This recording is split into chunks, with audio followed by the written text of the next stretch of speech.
कहानी शुरू होती है 22 वर्षीय युवराज से, जो एक छोटे से शहर में रहता है। पढ़ाई में तेज, लेकिन बचपन से बेहद शर्मीला। स्कूल में जब बोलने का मौका आता उसकी आवाज ही नहीं निकलती।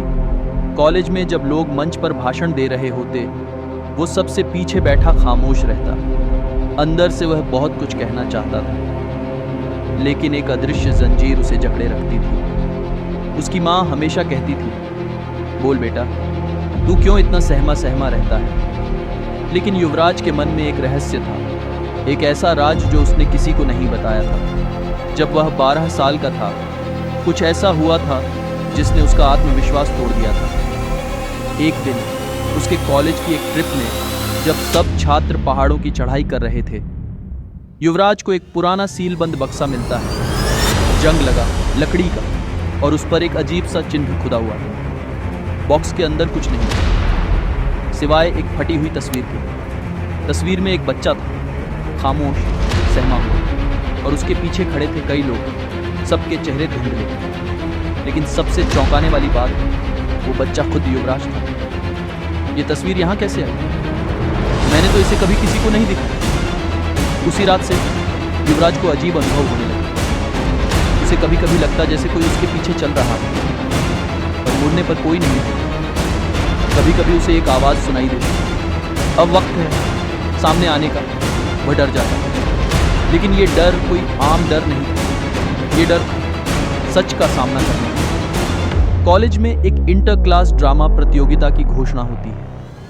युवराज की टीम चाहती है कि वो लीड रोल निभाए, एक ऐसे व्यक्ति का जो चुप्पी से संघर्ष करता है और अंत में पूरी दुनिया के सामने बोलता है। युवराज इनकार कर देता है, लेकिन तब उसकी प्रोफेसर उसे अकेले में बुलाती है और कहती है, युवराज, मैं जानती हूँ तुम्हारे भीतर एक आग है, पर तुम खुद ही उसे दबा रहे हो। अगर तुमने अब नहीं बोला तो शायद कभी नहीं बोल पाओगे। वो प्रोफेसर भी उस तस्वीर की बात करती है। वो बॉक्स तुम्हारे लिए है, वो तस्वीर उसी स्कूल की है जहाँ तुम हो। वो तुम्हारा अतीत है, जिसे तुम्हें अब पहचानना होगा। स्टेज पर सन्नाटा, सबकी निगाहें युवराज पर। उसने अपना सामने खड़ा हुआ, हाथ कांप रहे हैं, गला सूख रहा है, और तभी वो वही शब्द दोहराता है जो उसे हमेशा डराता है। मैं कुछ कह नहीं पाता क्योंकि मैं डरता हूँ, लेकिन आज मैं डर को बोलने नहीं दूंगा।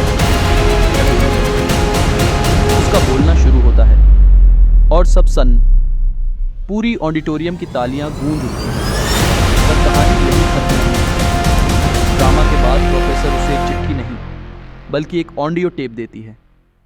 टेप में वही आवाज़ होती है जो युवराज को कई दिनों से सुनाई देती थी। युवराज, वो तस्वीर मैं नहीं, तू खुद छोड़कर गया था, क्योंकि तू अपने डर से भाग रहा था। लेकिन अब तू लौट आया है अपने सच के पास। अब तुझे कोई नहीं रोक सकता। युवराज समझ जाता है, वो आवाज़, वो डर, वो रहस्य सब उसके ही अंदर था। और जब उसने मंच पर बोला, उसने अपने भीतर के डर को मार दिया। कहानी का संदेश, डर और शर्म कोई बीमारी नहीं, वो एक बंद दरवाज़ा है, और उसका इलाज तुम खुद हो। बस बोलो, दुनिया सुनेगी।